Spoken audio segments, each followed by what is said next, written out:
بسم اللہ الرحمن الرحیم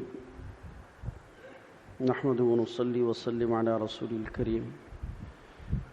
حضور پاک علیہ السلام کے ایک صحابی ہیں حضرت سہل، جو حضرت سعد السعدی کے بیٹے ہیں۔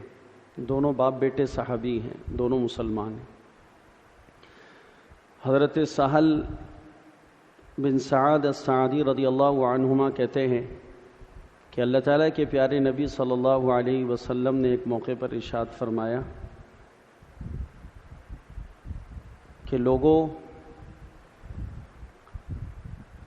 الانات من اللہ والعجلۃ من الشیطان۔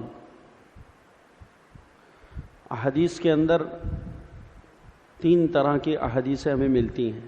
بعض احادیثیں وہ ہیں جن کے الفاظ بہت مختصر ہیں، اور بعض احادیثیں وہ ہیں جن کے الفاظ درمیانے ہیں، اور بعض احادیثیں وہ ہیں جن کے الفاظ میں بڑی تفصیل ہے، لمبی حدیثیں، بڑی حدیثیں۔ تو میں یہ جو فجر کے درس میں آپ کے سامنے حدیثیں سنا رہا ہوں، یہ حدیثیں مختصر ترین الفاظ میں جو روایات میں ملتی ہیں ان کا انتخاب کیا ہے۔ تو بس حدیث پوری یہیں ختم ہے، الانات من اللہ والعجلۃ من الشیطان۔ دو جملوں میں حدیث پوری، الانات من اللہ والعجلۃ من الشیطان۔ حضور نبی کریم صلی اللہ علیہ وسلم نے ارشاد فرمایا، جس کا مفہوم ہے کہ کسی بھی کام میں بردباری، آہستگی، یہ اللہ کی طرف سے ہے جو بندے کے دل میں بطور الہام کے ڈالی جاتی ہیں۔ الانات من اللہ، کسی بھی کام کے اندر درستگی، توقف، ٹھہراؤ اور اس میں آہستگی، کسی بھی کام میں، یہ اللہ کی طرف سے ہے۔ اور کسی بھی کام میں جو جلد بازی ہے، یہ شیطان کی طرف سے ہے۔ یہ شیطانی خصلت ہے کہ کسی بھی کام میں آدمی جلد بازی سے کام لے، اور کسی بھی کام میں آہستگی، درستگی، سوچ کر سمجھ کر اس کام کو انجام دینا، یہ اللہ تعالیٰ کی طرف سے ہے۔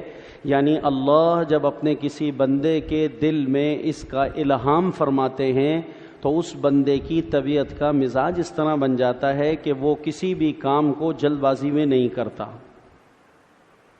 اس کو سوچ سمجھ کے کرتا ہے۔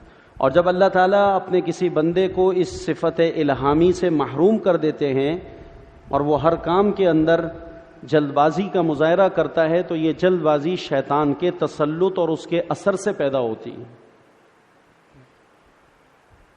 انسان جب عمر کے اندر کچھ بڑھتا چلا جاتا ہے نا، تو عمر کے بڑھوتری کے ساتھ ساتھ اس کی طبیعت میں ٹھہراؤ بھی آتا چلا جاتا ہے۔ اس لیے زیادہ جلد بازی کاموں کے اندر یہ نوجوانوں میں نظر آتی ہے۔ بس ابو یہ دلا دیں، بس امی یہ دے دیں، بس میں یہ کر رہا ہوں، بس میں جا رہا ہوں۔ بیٹا ابھی نہیں جاؤ، ابھی حالات ٹھیک نہیں ہیں۔ پھر سیر کو چلے جانا، نہیں میرے سارے دوست جا رہے ہیں، میں تو جاؤں گا بالکل۔ بیٹا ابھی ماحول نہیں ہے، ابھی موسم نہیں ہے، ابھی حالات ٹھیک نہیں ہیں، ابھی ہمارے پاس پیسے نہیں، میں نے یہ کرنا ہے، میں نے یہ خریدنا ہے، میں نے یہ لینا ہے، اور میں نے تو اس کام کو ضرور کرنا ہے، بس میں ابھی گراؤنڈ میں جاؤں گا، میں ابھی کھیلنے جاؤں گا، میں ابھی اپنا یہ کام کروں گا۔ اور یہ جوانی کی عمر میں، بچپنے میں، چونکہ شیطان کا تسلط بچوں پر اور نوجوانوں پر بہت زیادہ ہوتا ہے، اس لیے ان کے اندر یہ جلد بازی کے معاملات آپ کو بہت نظر آئیں گے۔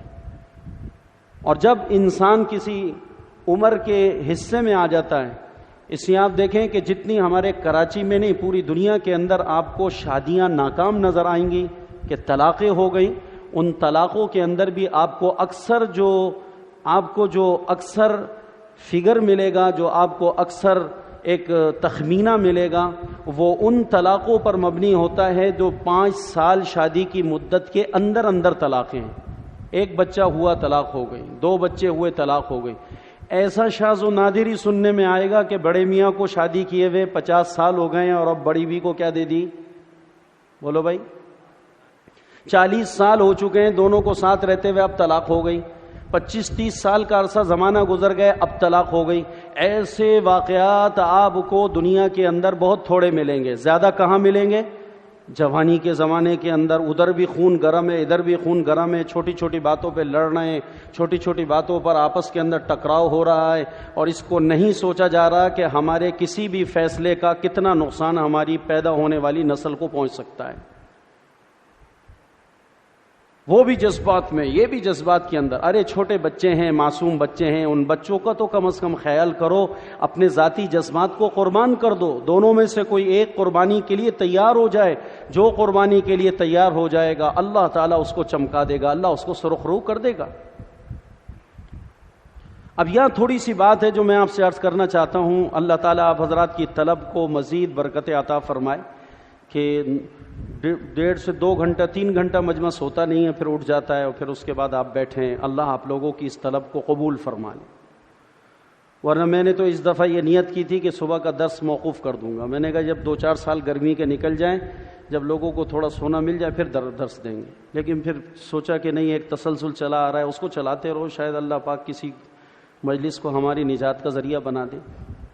تو الانات من اللہ، لوگوں یہ جو بردباری ہے اور یہ آہستگی ہے اور کسی بھی کام میں توقف و ٹھہراؤ، اور اس کام کے کرنے سے پہلے اس کے دائیں بائیں آگے پیچھے اس کے اچھے اور برے انجام کو سوچنا، اور پھر اس کے بعد کسی کام میں قدم اٹھانا، یہ سب کس کی توفیق اور کس کے الہام سے ہے؟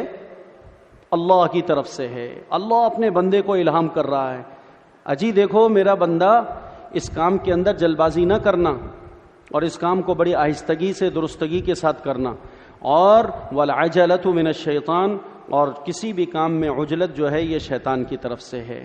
لیکن اب یہاں پر ایک بات میں واضح کرنا چاہوں گا جو بہت ضروری ہے، ورنہ حدیث سے کوئی آدمی غلط مفہوم نکال کر گمراہ ہو جائے گا۔ یہ ان احادیثوں میں سے ایک حدیث ہے جس کو اپنے طور پر پڑھنے والے گمراہ ہو گئے ہیں۔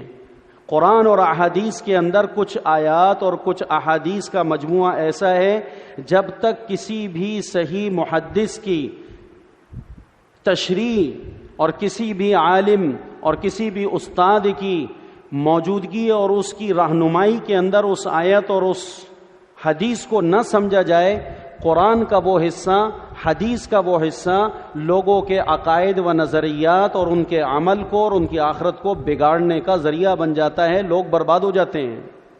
ان نازک حدیثوں میں سے یہ حدیث ہے جو میں آپ کو سنا رہا ہوں، اس سے اس کی تشریح سمجھنا بہت ضروری ہے جو محدثین نے لکھی ہے۔ الانات من اللہ، انات بردباری اور توقف ہر کام کے اندر یہ اللہ کی طرف سے ہے۔